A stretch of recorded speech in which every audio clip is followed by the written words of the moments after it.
미선은 28이었다. 하루 3곳의 알바를 전전하며 살아가는 삶은 팍팍했지만 마음 한구석에서는 늘 잊히지 않는 꿈이 있었다. 바로 회계사.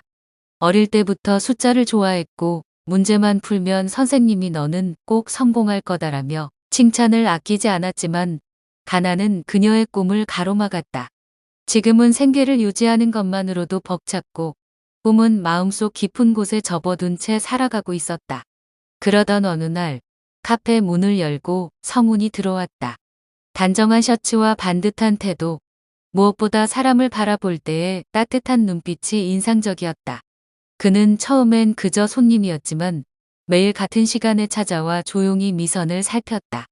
오늘 조금 피곤해 보이네요. 그 한마디는 미선의 마음을 이상할 만큼 흔들었다. 아무도 그녀의 상태를 물어주는 사람이 없었기 때문이었다. 두 사람은 자연스럽게 이야기를 나누었고 성훈은 자신이 홀어머니 밑에서 자랐다는 이야기를 들려주었다. 성훈의 어머니 미숙은 새벽마다 청소 일을 하며 아들을 키웠고 성훈은 그 은혜를 갚기 위해 누구보다 성실하게 살아온 사람이었다.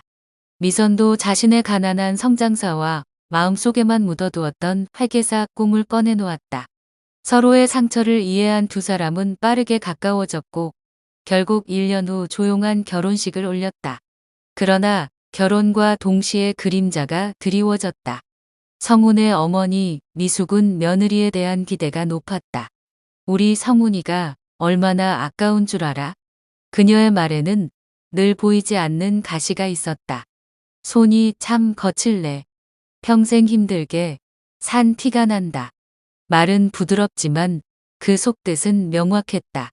미숙은 청소 하나, 음식 하나까지 지적했고 친척들 앞에서는 은근히 미선을 깎아내렸다. 성훈은 어머니를 제지하지 못했고 미선에게 엄마도 시간이 지나면 달라질 거야라는 말만 반복했다. 하지만 그 말은 점점 공허하게만 들렸다. 미선의 가슴에는 작은 균열이 깊어지고 있었고 결국 어느 날 그 균열은 조용히 무너져 내렸다. 어느 날 미숙은 친척들이 모인 자리에서 말했다. 우리 집 분위기에 맞추려면 멀었네. 웃음소리가 퍼졌고 미선은 찬물을 뒤집어 쓴 듯 얼어붙었다. 그날 밤 그녀는 이불을 뒤집어 쓰고 한참을 울었다. 그리고 새벽이 될 무렵 마음속에서 차갑고 단단한 결심이 생겼다. 다음 날 미선은 조용히 말했다. 우리 이혼해요. 성우는 믿지 못하겠다는 듯 붙잡았지만 더는 미선을 설득할 수 없었다. 당신은 날 지켜준다고 했지만 한 번도 지켜준 적 없어. 그 말은 성훈의 가슴에도 깊게 박혔다. 결국 두 사람은 이혼했다. 이혼 후 성훈은 빠르게 무너졌다. 체력은 급격히 떨어졌고 몸 곳곳에 통증이 나타났다. 처음에는 스트레스라고 생각했지만 결국 병원에서 받은 진단은 너무나 잔혹했다. 암 3기. 이미 뼈와 장기로 번져 있었다. 담당 의사는 치료는 가능하지만 쉽지 않을 겁니다라고 조심스럽게 말했다. 이 사실을 가장 먼저 들은 사람은 미숙이었다. 그녀는 처음엔 믿지 못해 멍하니 서 있었지만 이내 모든 죄책감이 밀려왔다. 내가 그 애만 괴롭히지만 않았어도 미선이가 곁에 있었더라면. 그녀는 밤마다 잠을 이루지 못했다. 성훈이 아파서 누워있는 모습을 볼 때마다 미선에게 했던 무수한 상처들이 떠올라 가슴을 찔렀다. 결국 미숙은 결심했다. 미선을 찾아가야 했다. 아들이 마지막으로 찾은 이름이 미선이었기 때문이다.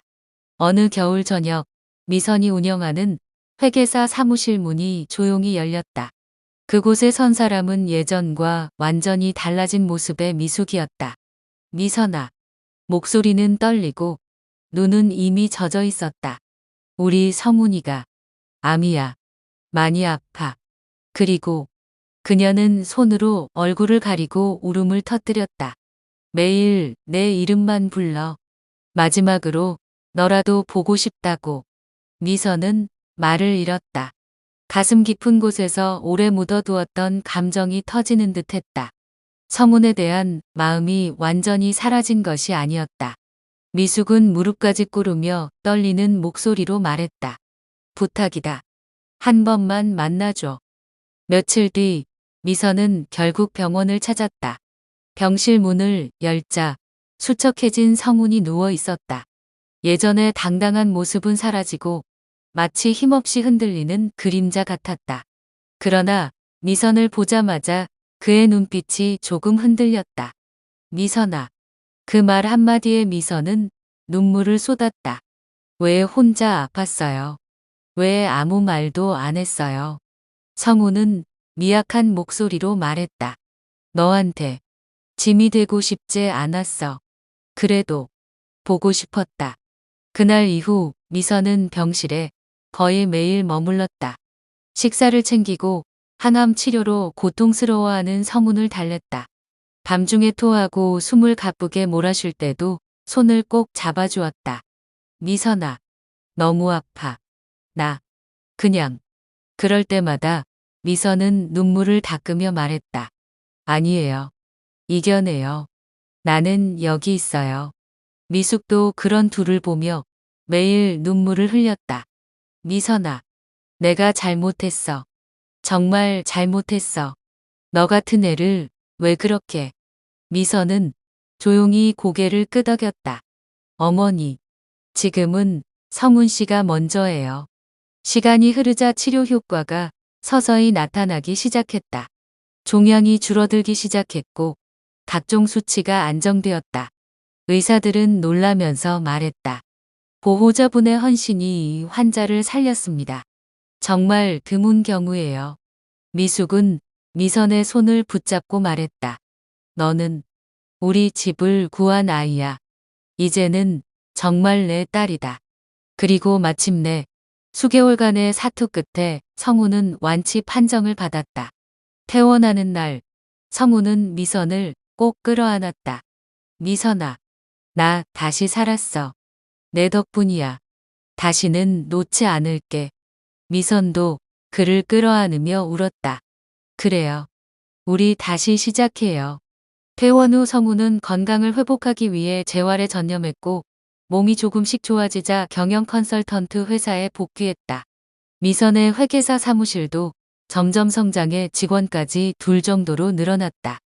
무엇보다 놀라운 변화는 미숙에게서 일어났다. 미숙은 매일 아침 미선에게 도시락을 싸주며 말했다. 우리 딸, 오늘도 힘내라. 예전처럼 지적하거나 무시하는 모습은 단 한 번도 보이지 않았다. 오히려 미선이 퇴근할 때까지 기다렸다가 따뜻한 국을 끓여주며 챙겼다. 이건 미선이가 좋아하는 거잖아. 어느 날 미선이 말했다. 어머니, 이제 정말 제 어머니 같아요. 미숙은 울음을 터뜨렸다. 그래, 그래, 우리 딸. 내가 이제 평생 잘할게. 성우는 그런 두 사람을 보며 자주 말했다. 우리, 이제 진짜 가족 같아. 어느 저녁, 세 사람은 따뜻한 불빛 아래 식탁에 둘러앉아 저녁을 먹었다. 성우는 미선의 손을 잡으며 말했다. 미선아, 나는 두 번째 삶을 살고 있어. 너희 덕분에. 미선은 부드럽게 웃으며 대답했다. 이번엔 우리가 서로 지켜주는 거예요. 미숙도 두 사람의 손을 포개며 말했다. 내 마지막 인생. 너희랑 행복하게 살고 싶다. 그날의 집안에는 과거의 상처를 모두 감싸 안을 만큼 따뜻한 기운이 흘렀다. 상처는 사라지지 않았지만 용서와 사랑이 그 자리를 채웠다. 그리고 세 사람은 진짜 가족으로 서로를 지키며 오래도록 행복하게 살아갔다.